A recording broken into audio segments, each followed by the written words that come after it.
Hello everyone, in this video I'll be showing you a pure 12 wild magic barbarian build guide in Baldur's Gate 3. Now whenever we enter our rage, we are going to release the magic that's inside of us, and we get all of these different wild magic effects that could happen at random. This is courtesy of the Baldur's Gate 3 wiki. So we got the weapon infusement here, which can infuse a weapon and dealing an additional 1d6 of force damage and gaining the light and thrown property. If thrown, it'll reappear in your hand at the end of the turn, turning you into a throw zerker, which is kind of cool. Magic retribution, when you're protected by wild vengeful magic, enemies that hit you take 1d6 force damage. Protective Light, junior allies within 10 feet of you get a bonus 1 to your armor class. Intangible Spirit, as a bonus action, choose to summon a spectral flumph. This is the only way to get a flumph in the game. Within 33 feet or 10 meters of you, the flumph explodes at the end of your turn, dealing a 1d6 of force damage to anyone within 4.5 meters and a failed DC 12 dexterity saving throw. It's cool. I think that's a really fun ability. A little jellyfish looking fella. The Bolt of Light. Each turn as bonus action, you can shoot a bolt of light from your chest at a target within 10 meters of you. Bolt of Light deals 1d6 damage and blinds enemies on a failed 12 DC Constitution saving throw for one turn. So their next turn, whenever their turn starts, they recover from the blind. Just a heads up on what that means. Vine growth. Flowers and vines spread outwards from a radius of 4.5 meters. Difficult terrain for everyone other than you. Teleport is a bonus action to an unoccupied space. And this Dark Tendril. Shadowy tendrils lash out towards you. Each creature within 9 meters of you must succeed a DC 12 Constitution saving throw or take 1d12 necrotic damage. Additionally, you gain 1d12 necrotic damage or temporary health. So yeah, those are all the different abilities that you can get as Wild Magic Barbarian. Now, getting into the build side of things, it's obviously good to have Strength, Constitution, and Dexterity. Those are kind of our big three. So if you want to maximize two-handed weapons, you can go with the stat spread of this. And if you want to use Dexterity-based weapons, which will give you a higher armor class, you can put a point in Dexterity. I personally like Fowler Alluve and a Great Shield in Act 1 and 2.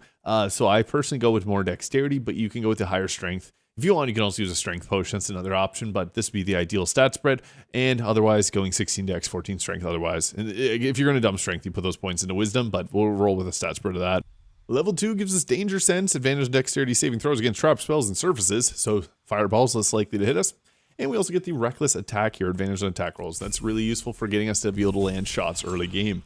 Level 3, this is when we get to take our Wild Magic Barbarian, which gives us that Wild Rage, Wild Magic Rage, which offers us the chance of getting one of those Wild Magic triggers to happen, which is pretty fun. And you also get the Magical Awareness. Magic Awareness. Anyone in range adds their proficiency bonus to saving throws against spells for one turn. This is a really good ability, actually. A really, really good ability. Adding a plus 40 or saving throws against spells is pretty good, especially when paired with like a Aura of Protection Paladin at level 6. Pretty great. Level 4 gives us our first feat. I like to take the Alert feat, although the Barbarian does get a plus 3 boost to their initiative. I just like to go first. Otherwise, you don't really need to do that. I went with the Dexterity build, so go with whatever your main... if you're using a two-handed weapon, you're going to go with an increase to your Strength. If you're going to use Fowler Alluve, boost your Dexterity. I'm just going to do this with a Strength Potion to show how to maximize this. And again, I would have put those points into our Wisdom there. Alternatively, Great Weapon Master is also a really nice choice because this can give us a bonus action attack. And this will also give us a plus 10 damage on our melee attacks. You want to have a high strength build if you're doing that. And the Savage Attacker will reroll your damage die, which is really good. Rerolling your die twice gives you a flat out boost to your overall damage. So either of these would be good. I might just grab Savage Attacker early on just for that big boost to the damage. Level 5, extra attack and movement speed increased by 3 meters when not wearing heavy armor. A big thumbs up to that. Level 6 gives us a really good ability with the Bolstering Magic level 1 spell slot. You or an ally recover level 1 spell slot and up to level 2. So basically this gives you the ability to boost up your spellcasters a bit, maybe give them their mage armor back or a level 2 spell slot back. It'll eventually be a level 3. And you also get the Bolstering Magic boon. So you or an ally receive a 1d4 bonus to attack rolls and ability checks. So that's pretty nice too, a little buff to your team and also the ability to recover their spell slots. This goes great obviously on a team of like lots of casters. Here's where I was mentioning you get the bonus plus 3 to your initiative and cannot be surprised, so like a diet version of the Alert feat. Level 8 gives us another feat. In this point, we took Savage Attacker. We can go with our main Strength or Dexterity increase. I just like Dexterity because the higher armor class gives the Barbarian some extra survivability. Brutal Critical. Whenever you hit a critical hit, you get an extra die. This, if you were to multi-class, we're not for the purpose of this, but if you had a Divine Smite, it would add an additional damage die to that as well. And Bolstering Magic level 3 spell slot. Now you can give your teammates a level 3 Fireball back or a Haste back. Pretty good, especially on a Sorcerer. You can have your friend play Sorcerer. They can twin haste to you. You give them their spell slot back. It's great synergy. And at level 10, we get the Unstable Backlash. When enraged, you take damage or fail a saving throw, you trigger another wild magic effect that replaces the current one. Pretty cool. So if you want to swap out what you got, you can do it with that. Level 11, short rest. Per short rest, if you drop to 0 health points, you regain 1 health point instead of being down. So if you go to 0, you stand back up. It's a pretty good ability. It's kind of like a focus sash from Pokemon. Level 12 gives us our additional rage charge here and a final feat. So as mentioned, savage attackers, when we want to take, you could go with Tavern Brawler if you want to roll for that free weapon infusion, adding the force damage on your throwing attacks and having them return to your hand. It's an option, and you could use Nyrolna as well as your main hand weapon, which will automatically return. So that could be a good choice if you like Nyrolna a lot and you're not using it on someone else. A Lucky is never a bad choice either. I just think in a boost to the main hand weapon attack or a great weapon master is the best choice. So going with a boost to our dexterity, or if you're using a strength-based weapon, which you should probably for a barbarian, that's what we go to increase. Now, as for gear, I really like the Vest of Soul Rejuvenation for the +2 armor class and a ability to attack as a reaction with the Greater Kashigo counter. This is further enhanced if you were to take Nyrolna and use Tavern Brawler, because they'll add a bunch of damage to this unarmed attack. I'm using Baldur's Giant Slayer here with the Strength Potion to give ourselves that maximum damage boost, because we got a +8 to Strength checks this way, and with the Baldur's Giant Slayer, it adds the double damage from your Strength modifier twice, so you get a +16 from the damage here. The Horns Berserker gives a +2 to attack rolls when attacking creatures that have already taken damage, and additional necrotic damage on your attacks, which is great. You could also go with the Mask of Soul Perception, add a +2 to your armor class or to your attack rolls and initiative, which could be good too, or to Haste Helm if you're early game. The Cloak Protection or Deathstalker Mantle, depending on if you're Dark Urge or not. In early game, would be the best available clothing, and use High Constitution.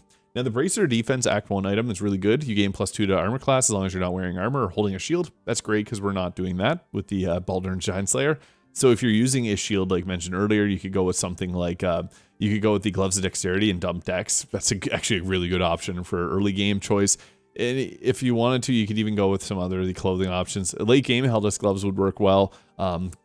Martial Exertion Gloves, which gives you basically action surge, but you damage yourself, which is pretty good on this build. Wondrous Gloves increase your armor class. We have 27 AC right now, which is pretty high. You don't really need that much armor class as Barbarian. Taking half damage is good enough. The Ace of Shoes, but if you want, we can lower armor class by taking Boots of Stormy Clamor there, which can stack Reverberation if you got the Illithid ability Drain. And then I also have the Caustic Band added acid damage onto her attacks. And you can also use a Kriller's Sweetheart for a free critical hit. Crusher's Ring for the movement speed increases. You could even go with the option of the Ring of Free Action, no longer slowed down by difficult terrain, paralyzed, or restrained. Ring of Protection is never a bad choice either. Ring of Regeneration to heal yourself. And then you could also pair that with like the Whispering Promise, leave yourself blessed constantly. There's a lot of cool options here that you could go with. But we'll roll with this here.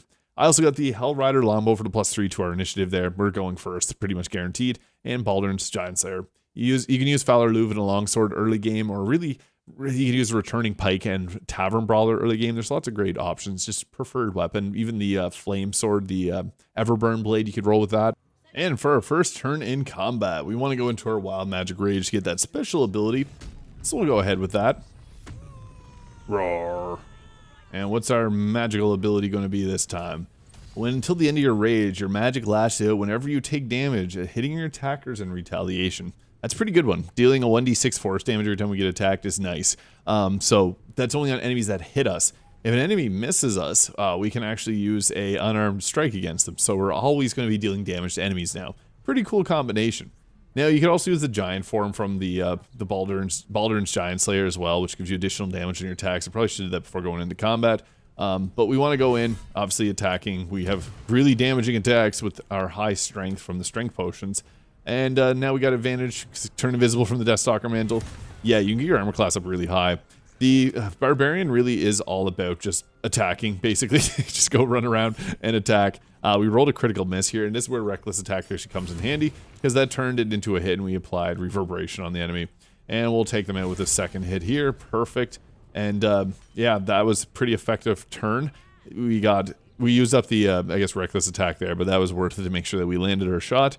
But we could also go with our, if we need to, we could have replenished spell slots outside of combat. And here it is, as mentioned, if we get attacked and they miss, we can punch them. It's not going to be super strong. Hey, it was strong enough. It looks like you do an unarmed strike, or it looks like you swing your sword at them, but it's an unarmed attack. So it's not going to be that high of damage, but it's something. And there's the Holy Retribution there. For some reason, we added additional damage off on them.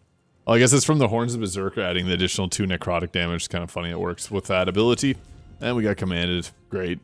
We also have our unstable backlash here, so if we ignored this reaction, we would actually apply the damage to them, but we can also swap out our magical choice. So we'll go with this here, see what we get.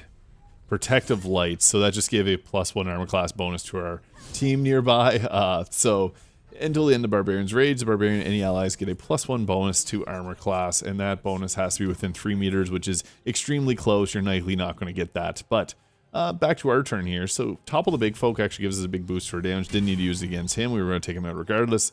The extra necrotic and cost or acid damage is pretty nice on here. Go for that free attack. Go for another attack. Really, that's the playstyle of the Barbarian. You just go around hacking and slashing. Occasionally using some of your different abilities. You also have the Pommel Strike here. We are still in our rage. Magic Awareness can give yourself proficiency bonus to saving throws against spells. There's no spell attackers nearby, so I'm just going to go with the unarmed, or the, yeah, that was worth taking, that shot there with Call the Weak. And I guess one last thing you could do is, if you took Tavern Brawler at any time, you can take Nyralna out of your hands and throw it. The beautiful thing about this is it comes back to your hands and unlocks the Zephyr Strike so that you can follow up with that attack there. So that's a pretty cool combination, and that is the Wild Magic Barbarian all the way to level 12. Let me know your thoughts in the comments. Hit the subscribe button below if you enjoyed, and I'll catch you in the next one.